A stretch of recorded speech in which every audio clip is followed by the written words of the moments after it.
I am so excited to be here with you ladies. When I did the talk last month and Linda won, she made it sound like she had to stop and think about what she wanted to do with this. It was instantaneous. It was, can you do this for our whole group? And so you guys get to be my little guinea pigs today because I've never done this. This is a workshop that I normally do very much one-on-one.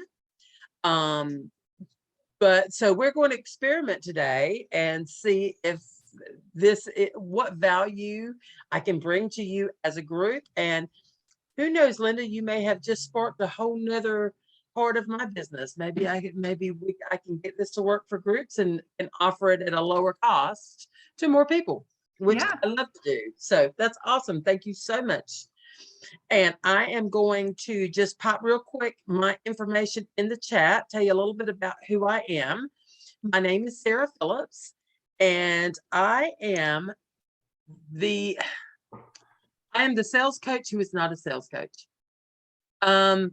You know, most of the time when you think of sales coaches, you think of somebody who is going to teach you scripts or overcoming objections or how to close. And that is so not me. Okay. Those things to me make you feel like the icky salesperson. You either feel like a used car salesman trying to sell somebody that they don't want, or the Avon lady. Here's my stuff. You want my stuff? You want my stuff? You know, or the Amway guy who you can't get rid of. Right. And that is so not me. My mindset is totally different. My mindset is that sales is not something that you do to somebody. It is and should be a service that you perform for them. When you walk in the door with somebody and your mindset is, I need to make a sale, you have just made this one. I have just made that 100% about me and nothing about you. And it should be the other way around. It should be 100% about you and 0% about me. So the way that I approach sales is to, instead of looking at you as a means to an income, I want to come in and become your assistant buyer. I want to help you make good decisions for yourself. If we dig down and find out that what you need is something that I offer, then I'm going to offer it to you. But if it's not, I'm going to be the one that tells you, you know what, I'm not the one who can service that for you, but let me connect you with somebody who can do for you what it is that you need done for your business at this point in time. And because of that, when you walk out of a sale, doing sales the way that I teach it, it is, you get to win every single time. Because no matter what happens, if my mindset is I'm here to help you, and at the end of the call, whether I get a sale or not, you're helped, guess what? I win. How would it be to spend your whole life never having rejections in sales? So that's what I do. So what Linda actually won from me was something that is always my very first step in working with somebody in sales, because until the mindset is correct, nothing else matters. Okay. So I'm going to be asking you a series of questions, and I want to help you dig down into where you're at and see if we can help you look at what you do a little bit differently today. Everybody in for that? Sure. Awesome. All right. So the first thing that I want you to do is I want you to stop. And if you've got a piece of paper, this would be a great time to pull that out and take some notes, because it's really going to help you to kind of dig down into yourself. To explain first and foremost your view of sales and your feelings about sales and the sales process. Is it something that's comfortable for you? Is it uncomfortable? If it's uncomfortable, why is it uncomfortable? What is it that you don't like? Or what is it that you do like? Is it something that you look forward to? Are you excited about going out and talking to people about, you know, sharing your gift with them? Is it something that you're like, you know what, if I never had to do that again, I would be perfectly happy if I could just get referrals to come flowing through my door? What is your thoughts? Okay. Now, the next thing is, and I'm going to have you go through, not as a commercial, but just so that I can hear each one of you tell me in your own words. Number one, how you feel about sales, and then tell me what it is that you do for a living. So Jen, we're going to start with you. Can you hear Jenny? She's going to start with you. Struggling to get down mute. How I feel about sales is I just lack the confidence. So I feel like I'm not confident to, but I'm open, I'm okay with sales, other than I wish I was just more confident in the approach. And what was the second question? Tell me what it is that you do for a living in a concise way. She's an artist. Yes, I'm very creative. I'm an artist in design as well as Paint parties. painting. Mm-hmm. Okay. All right. Debbie, how about you?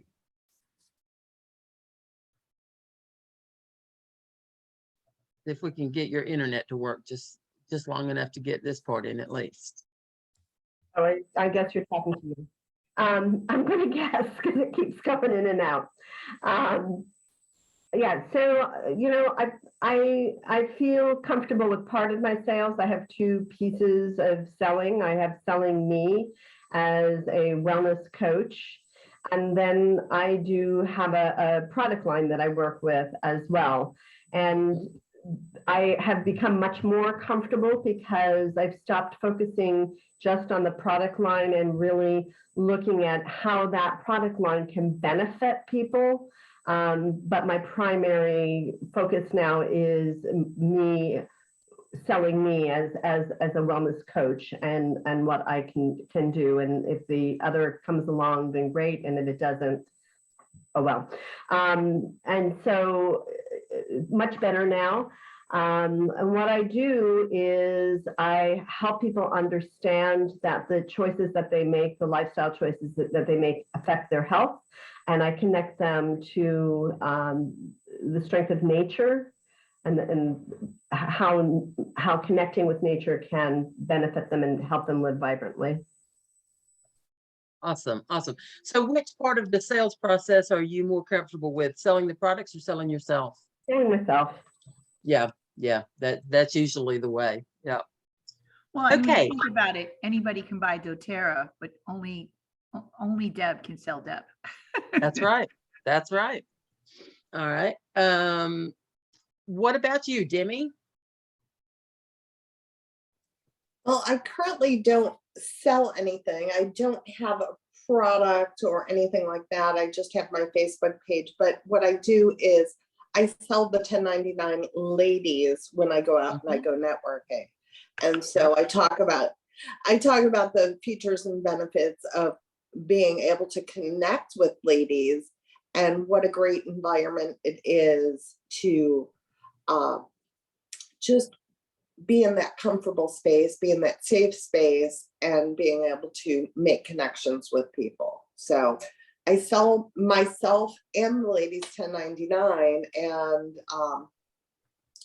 that's what I do. Do I like sales? I did sales for a living when I was established. I loved it because it was like shopping for friends, spending their money for them, but giving them, like Deb said, features and benefits. And I really was selling me because they got me. They could have bought food from anybody, but they got me. So. Absolutely. I love it. Paula. Well, that's an interesting question. I'm pretty comfortable with the idea of sales, particularly cold calling. I love cold calling. I love meeting new people. Most people say, I learned at a very young age about cold calling when I was doing market research interviewing in college. So you still had to go out and ask questions. You still had to go out and get people to talk to you for whatever the reason, okay? Throughout my life, probably my entrepreneurship has been more service-oriented than product-oriented. So often I'm collaborating with my client for a solution to something. And selling, I guess the end result is closing that deal, but it's only going to be a good deal if we're both happy with that. So I consider myself as a collaborator. Like Sarah, connecting other people with what they need, even if it's not me, I do that. Now, I have sold cars before, I've sold Avon before. If I believe in the product or if I believe in the organization, it's you don't have to convince anyone that it sells itself if you know how to point out the good points. There you So I go. would say that I'm pretty comfortable in general in both regards if I am happy with the product or service myself. Awesome. All right, Tammy. I'm in a brain fog, but I agree with Paula. If you believe in the product, it sells itself. And I believe in all my, oh my God, there goes my voice. I believe in my product, so I don't have a problem. It sells itself. I don't have to sell it. And I've sold Avon too, so. Excellent. Avon calling, so, but Yep. I don't have a problem selling or anything. I mean, not even my photography business. I don't have a problem selling because if you want a crazy photographer, you know who to call. So, That's me. you know, I do Awesome. I like connecting people though with the right product too. If I'm not the right person for you, I will point you in the direction. You know, if somebody wants Absolutely. essential oils, Debbie Oral's the one I would send them to. So it's kind of like, you know, it's not Yep. my job. I'll send it to somebody else. I don't do logos. I'll send Jenny. So Yep. Yeah, but then she's also Absolutely. very polite. Like if there's a Mary Kay lady there, even though Tammy has makeup, she's quiet about it and focuses on the lashes and the nails because that's Yep. not, you know. So I like the way she partners with people too. She doesn't feel like she has to dominate the room, you know? That's awesome. That's awesome. I love this group of ladies. I love too. this group. I do. All right. And last but certainly not least, Miss Linda. Well, first of all, I have to say, I love sales. I love to talk to people. I think that's self-evident. I'm super confident and I love meeting new people. It's like treasure hunting for me, you know. Every face is full of potential. Who knows who I know that they need to know, you know, it's just like untapped possibilities. So I kind of delight in it. And I'm always connecting people. I mean, that's just part of who I am. Even if I won the lottery, I'd show up to this meeting and I'd connect people because I really love doing that. So, you know what they say, when you do what you love, you never work a day in your life, right? That's right. That's right. But I don't try to convince people to get things I don't think they need. I do think that's gross. I mean, you referenced that, and I am very happy.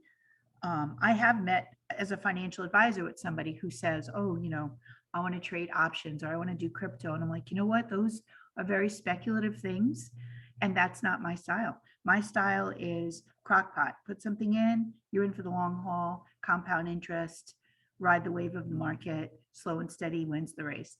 I don't have these get rich quick schemes in my back pocket. I don't believe in that. I think it's nonsense.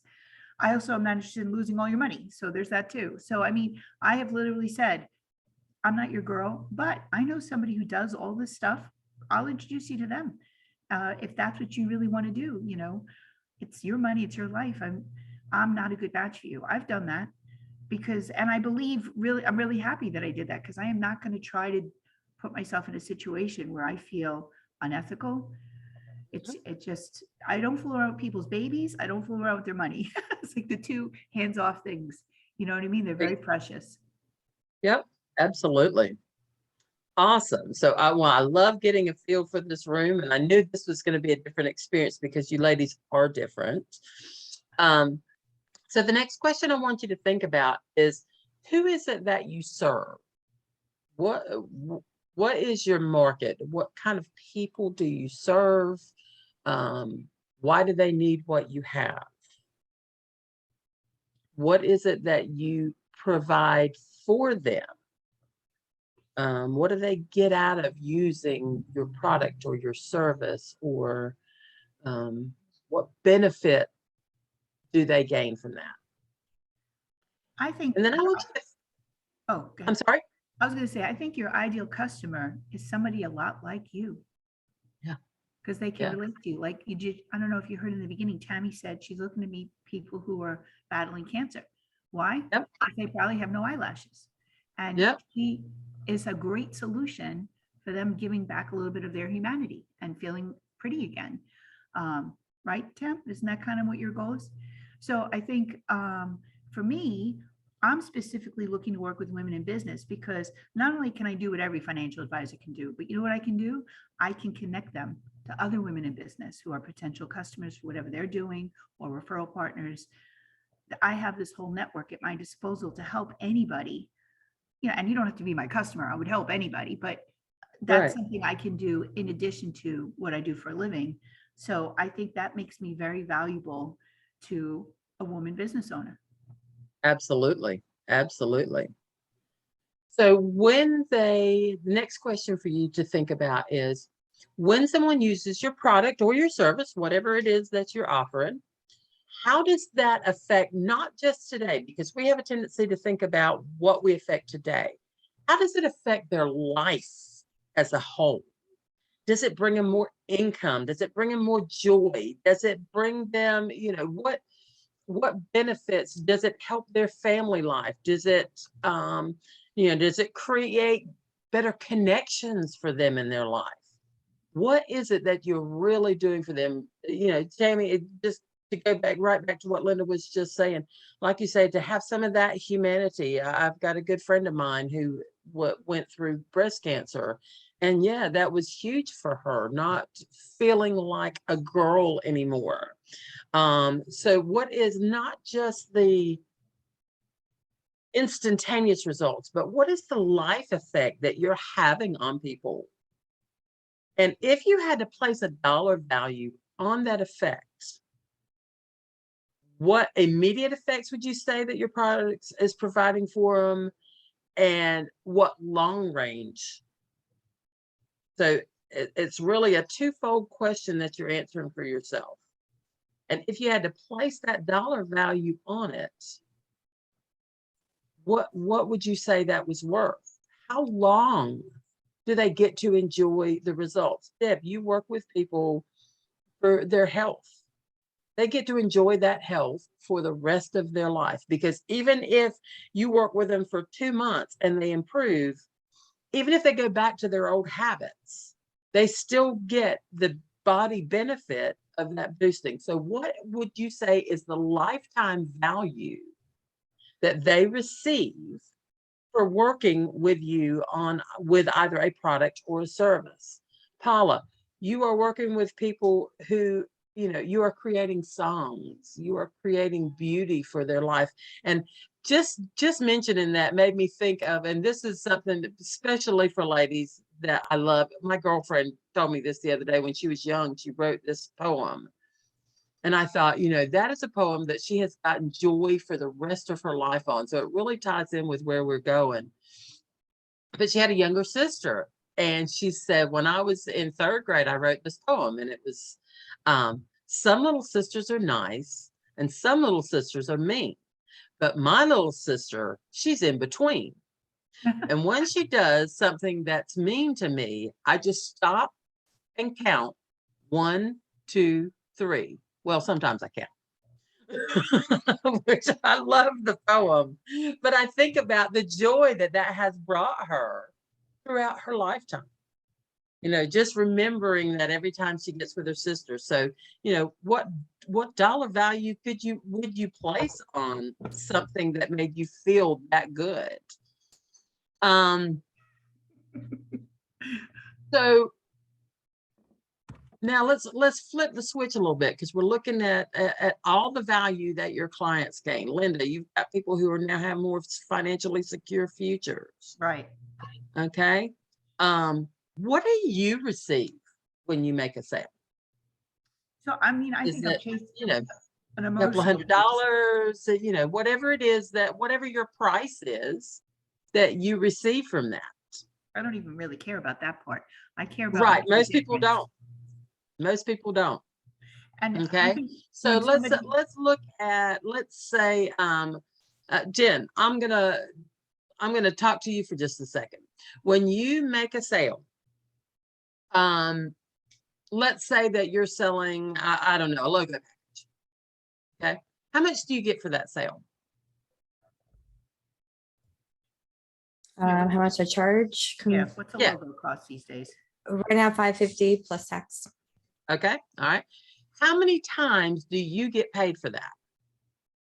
Once. Once. For, one for time, that right? person, yes, once. Mhm. Okay. So what's the lifetime value for you of that sale? $550, right? Now, what was it that you came up with as a lifetime value for what they're getting out of it? They're getting to grow a business that's going to stick with them, give them a good name, good image, good reputation. What would you say is the value for them over their lifetime? Priceless. Priceless. Well, I mean, yeah. it helps them for every sale that they make, and every connection that they make. Absolutely. That's exactly right. So literally minimum hundreds of thousands of dollars, correct? Potentially. Yeah, yeah. So they receive a value, and I want each one of you to think about those two questions. So they receive a value of, let's say it's $500,000, and you receive a value of $550, right? Yeah. Who gets the better deal from the transaction? They do. They do, always, 100% of the time. And the reason that I picked on you is because you said that part of your thing was confidence. Part of the problem that we have with confidence is feeling like, oh gosh, they're giving me something, and is what I'm giving them worth what I'm getting for it. Did that just answer that question for you? Yeah, it's well worth what they invest, right? They're getting a lifetime of business value where you get paid one time. They are getting a way better deal than you are. Okay. So, the long and the short of this is again, that sales is not something that you do to somebody. It's going to be a service that you're providing for them. Now, based on what we just went through, I would love to hear what each of you feel like that phrase means to them. Sales is not something that you do to someone. It's a service that you provide for them. Tammy, what does that phrase mean to you at this point? You're talking to somebody that's got brain fog right now. That's okay. That's okay. We can skip you if you want to. Yeah, skip me. Okay. All right. All right. Linda? I think the whole reason why I do my business is for that long term. I think that I want to leave this world a better place than the way I found it when I was born. That's like everything to me. So if I can make some money along the way, that's great. But it's much more important to be of value and to help somebody than it is to make a buck. And also I figured out another way to make money. So it's, I have passive income. So I can indulge myself this way, and I'm not being financially irresponsible. In case anybody's thinking that. I totally agree with Linda. I love helping people. I don't care or money. Yes, I need money, but that's not why I do what I do. And that's probably where my hang up is the value. I put myself with the money. Yep. So sales is not something you do to someone. It is a service you provide for them. Demi, what does that mean to you? Go to Debbie. She had a point. Okay, that she Debbie? wanted to make. I had two comments. First, on the value that you get, and I know Linda will agree with this 100%. If you provide a service to somebody that they in turn find valuable, then they are going to turn around and sing your praises, and it's going to bring more business to you. So that's Absolutely. one. One of my hangups, and I know that when it comes to the product part of what I'm doing, to really benefit from what I offer, it's a long-term commitment.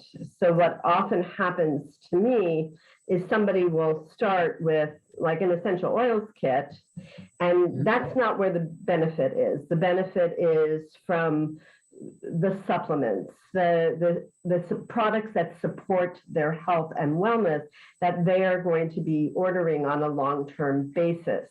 And that's where I guess, and I don't want to use the word convince, I have a hard time having people really see that long-term investment, the continuing investment in that is going to be beneficial. Well, and I think Gotcha.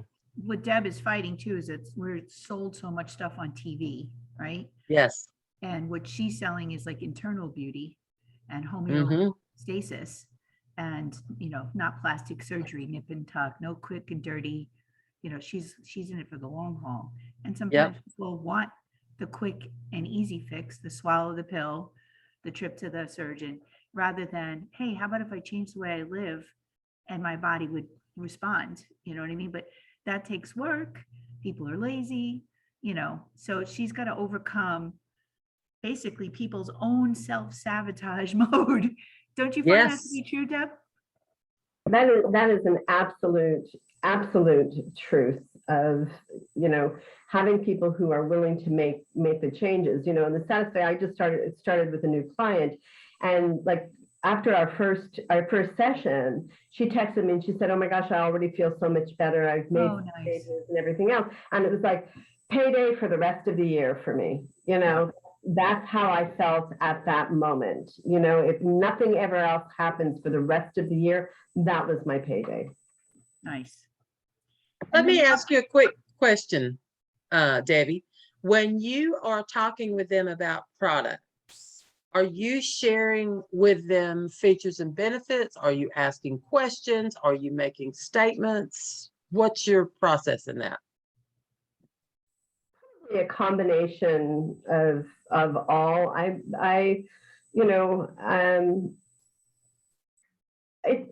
It's hard. A lot of people don't want to, again, take a lot of supplements, but they want a quick fix. They want to, they want that, I'll take a Tylenol versus trying some deep breathing and some peppermint, that's where they are. Yep, absolutely. Yeah. All right. So yeah, those are good things. There are some, the key to it is learning to ask good questions. When I teach sales, I do not teach it from a standpoint that, if you'll notice all through this workshop, I make very few statements. I simply ask questions. Okay, because anything that I say is suspect, but if you say it, it's truth. Yeah. So what you want to get those clients to do is make them make the statement. To say, let's just take the example of the Tylenol. And I don't know, a lot about what it is that you do, but my statement would be, well, what do you do when you have a headache? Oh, well, I take a Tylenol. Are you aware of the effects, why Tylenol makes you feel better? Do you know what effect it has on, for example, your liver?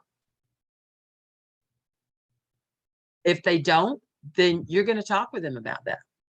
Okay, you're going to talk about the fact that that's damaging to your body instead of helping it. And that pain relievers only cover up what's there. It's like saying, my car is leaking oil, so I'm going to put some more oil in it. It doesn't fix the problem. It simply covers it up. Right. So it's coming up with a series of questions to ask them, to lead them to saying, oh, that's a really bad choice. What else can I do? Well, there are some other alternatives, and that's when you can go into explain it. So that's the approach that I would suggest for you, Debbie, is just figuring out, okay, how do I get them to say what I want to say? And okay, and if you a great If you example need of that, support with Sarah. that, give me a call. I'm sorry, Linda. I said, oh, I didn't mean to interrupt you. I thought you were finished. I have a great example of that where two different families, right? Both of them in debt. And with one family, I'm like, okay, this is what you got to do, make the budget. Told them, stop this, more of that, blah, blah, blah. And, to pay, I did a debt elimination calendar, made a budget for them. And they're like, okay, thank you very much. And when I visited with them, they didn't follow any of my instructions, right? Second family, I went in and I said, well, why are we at this point? What happened? How are we feeling about this? If we keep going like this, what do you think your life is going to be like? And so then I said, so are you ready to do something different, so that you don't end up having to do bankruptcy and stuff? Are you ready to make changes? Or, how do you feel about this? And so because I made them emotionally touch, the impact of their choices, then when I made my suggestions, they're like, oh, we got to do this. She's right. We're gonna end up having to do bankruptcy if we keep going the way we're going, and all the other repercussions. So I think I see totally what you're saying, because I had that personal experience where the situations were so similar. It was remarkable. And it's the same amount of work for me to do the budget and the demolition. It's so frustrating to give somebody this gem and have them toss it in the drawer and say maybe later. And then the other people say, oh no, we're going to do this and we're going to turn our lives around, which, it's the same for me, the work, but I rather have the result where somebody actually appreciates. And I do find Deb leads with education a lot, and she talks about repercussions of pharmaceutical solutions and what your options are. And so I do see her doing that a lot. But I totally get what you're saying in this particular part, because I recently had that experience where I was like so frustrated. What is that? You can lead a horse to water, but you can't make them drink, kind of a thing. Exactly. And Exactly. I don't It is. enough questions. Sorry. I don't think I ask enough questions. I'm an educator, and I do that. Yep. That was me when I was very young. And that was how, just to give you a little bit of background on me, I actually started my first sales business when I was 9 years old. So, I mean, I literally was teased on sales, and it was something I created myself. It's a gift that I have. And that is where most people run into challenges. Is I always tell people, telling ain't selling. If you're doing most of the talking, you are not allowing them to access exactly what Linda was saying. You are not allowing them to access their emotions about what's going on. They're just facts. And people will tell you, oh, I make decisions based on logic. No, you don't. I can tell you right now, you can think it all you want to. We make decisions based on emotions. We justify them with logic. Because if that were not the case, there would only be one kind of vehicle on the road, one kind of refrigerator, one kind of lawnmower, one kind of everything there is going. It's about what that product or service makes us feel. And then we justify it with, okay, well, Mercedes makes me feel powerful and intelligent. And yeah, I need a Mercedes. Now, the justification is, well, it's a much safer car. It's sturdier. It's going to last longer. It's what we do to ourselves. So it's very important in sales that we allow people to access those emotions, because they will support the logic. So to sell really is to serve somebody with love, with a focus on helping them achieve the outcome that they want. So I always suggest that you allow them to state what it is they want, put their wants and needs first, and you simply become their assistant buyer. When it comes to Paula, what do they want? Well, I want my family member to know I love them. I know you do singing telegrams. I want them to know that they're special to me and they're important to me.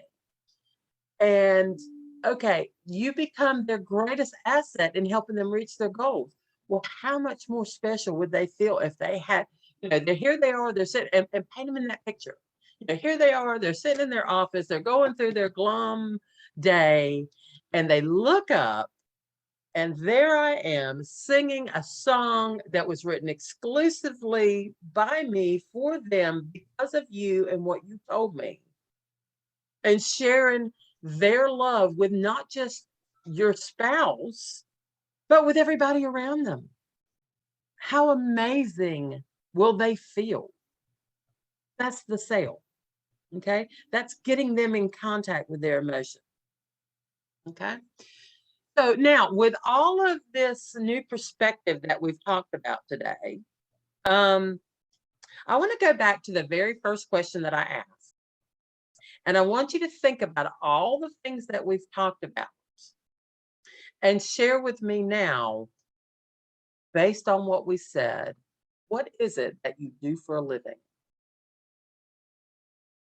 As for me, what I do is I help solopreneurs and coaches be able to continue to work in their area of joy and passion by creating a consistent high income. I am not a sales coach. That is not what I do. Okay. I said, when someone asks me, I say sales coach because that's what they understand. But my understanding of what I do is totally different. So, Linda, you're first on my screen. So tell me, what is it that you do for a living? I turn people's lives around financially. Yeah, yeah, yeah. Isn't that a whole lot more fun? Oh yeah. Tammy, what is it that you do for people? Make them feel better about themselves, inner and outer. Yeah, yeah, awesome. Jenny, what do you do for a living? Help businesses be more visual and to capture the attention of their prospective buyers. Yeah, And release- absolutely. helps people release their inner child. Oh yes, and the art side. Yay! I love this painting. I'll have it for the rest of my life. That's so amazing. Debbie, what do you do for a living? I give women the tools and support to help them know that they can live vibrantly at any age. Yay, love it. I think she gives more years to their life and she gives more life to their years. 50 years, yeah, What do absolutely. you think about that, Deb? Yeah, I like that. I like that. Demi, what do you do for a living? I bring people together so that they can become successful by building their network. Yay. And Paula, what do you do for a living now? I touch people's lives with joy and inspiration and moments to remember through music, lyrics, and inspirational message. Beautiful, beautiful. That should be your elevator speech, Paula. What'd you say? That should be your elevator speech. I know. Yeah. I just was thinking about that. I know. I've talked to people about putting and I was going to write it down. I just haven't. But I need to. Yeah. Well, it's recorded here, so you can go back and watch it and take There you go. No, I wrote it down this time. Well, you know what? It's funny that you said that, Linda, because that was the exact purpose of me doing that particular question, was to help you think differently about your elevator pitch. What is it that I do for a living? Because those are the things that are going to connect with people's emotion.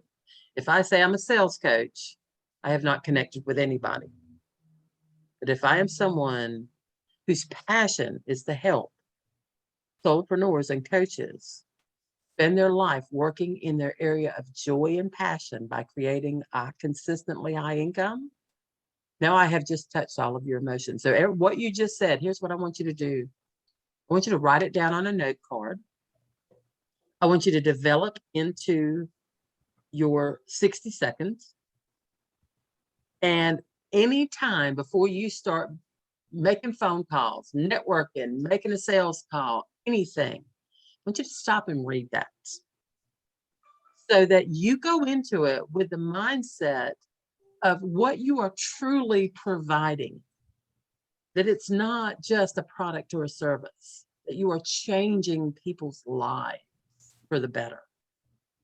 And that whatever you get out of that transaction, you have way more than earned. So just to kind of close things out a little bit, becoming an assistant buyer through this process, what it's going to do is it's going to allow you to get out of your own way. The biggest obstacle we overcome in sales is us. And it allows us to remove ourselves from the conversation.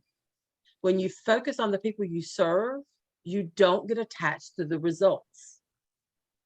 Okay? It's impossible for me to worry about whether or not I make a sale if my whole focus is in helping Debbie get what she wants. So it removes that barrier. When you stop focusing on processes and focus on serving, magic happens. It will blow your mind, exactly like Linda was talking about, the absolute difference, because she stopped focusing on the process and she was focused on serving that client in the best way possible. Magic happened in their life and in hers, because now that's going to be something she carries in her heart forever. And so all of her future clients get the benefit from that as well. Learn to focus on the idea that you help solve life-impacting problems. Everything that you have mentioned is a life impact. Okay, it's not just a one and done thing. You help people solve life-impacting problems. It's important. What you do matters, and it matters a lot. Okay. And then just kind of going back, learning to ask questions of people to get in. When you learn to ask good questions, people will tell you why they should buy from you. It's going to tear down the wall. I want to end with this one little story. When I was a telemarketing manager for a consulting company, my job was to get my team of telemarketers to set an appointment to get one of my consultants in the door. It was a 15-minute appointment just to come in and introduce us. And that was all they were responsible for. And they were doing well for a while. And then, they were slacking off. And I was like, okay, let's have a conversation. What's going on? What are you experiencing? And they were like, Sarah, you just don't understand. We've worked in these territories and we keep talking to the same people. And there's some people that you just can't sell. I said, okay, well, I'm going to agree with you that there are people that you can't sell if they don't need what you have. However, what we do as a business is help business owners reduce stress and increase their income.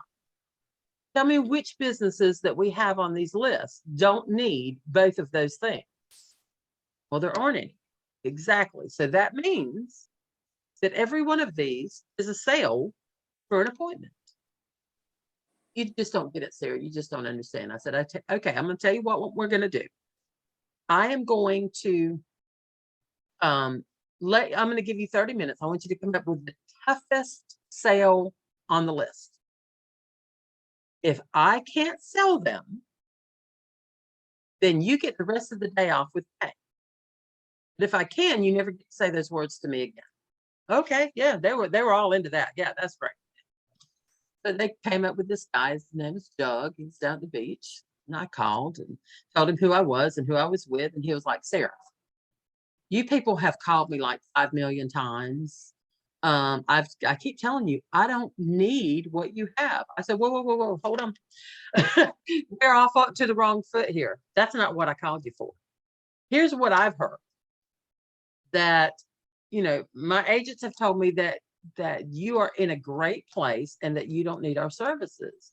And the reason I'm calling is because it's very unusual for me to run across someone who doesn't need our service. So what I want to know is why. What are you doing? what is it that you're doing that's so different? He was like, no, seriously, I'm like 30% above industry average. I said, I believe you. I'm not saying that it's not. He said, I said, I just want to know how you're doing. So he goes into this long spiel of this and this and this and this and this and this and this. And after he got finished saying all this stuff, I said, oh, it's no wonder that you are 30% above industry average. It sounds to me like you take every opportunity that comes along to increase your business. And he said, yes. And I said, great, here's another opportunity. When would you like to stop? When would you like for us to stop by?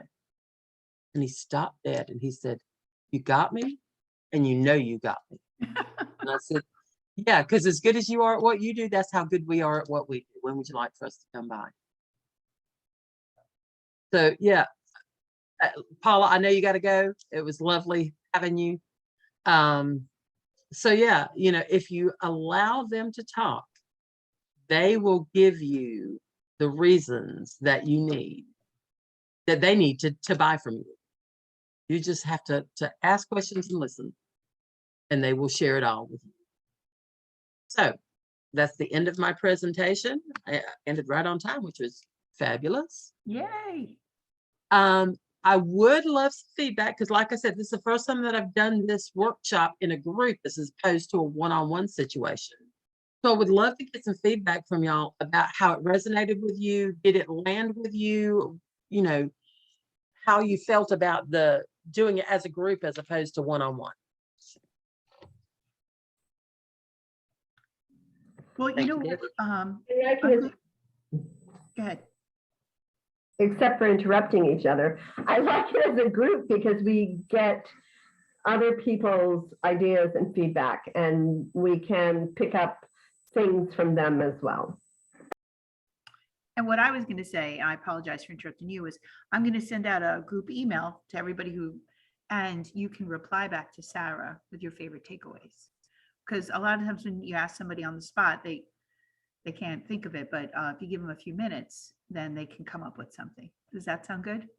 Absolutely. I love it. I think because we have a really